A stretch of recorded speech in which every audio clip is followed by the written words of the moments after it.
কবিদের মধ্যে রাধাবল্লভ সরকার, উপেন্দ্র সরকার, বিজয় সরকার, প্রয়াত রসিকলাল সরকার, এরকম সরকার আছে।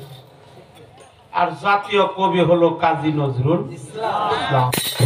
উনি হলো প্রেমিক কবি, সুফি কবি, সাধক কবি। আর কবি গুরু হলো বিশ্ব কবি রবীন্দ্রনাথ।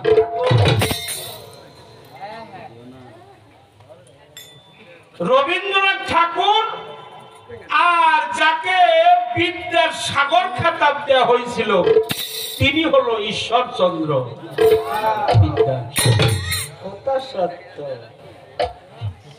সনাতন ধর্ম অবলম্বী আমার জানা দরকার, এই যে ধর্ম ধর্ম শুনি, ধর্মটা আসলে কি? নামাজ ধর্ম না, রোজা ধর্ম না, হজ ধর্ম না, যাকাত ধর্ম না, পূজা ধর্ম না, শ্রাবণ ধর্ম না। অর্থাৎ নামাজ, রোজা, হজ, যাকাত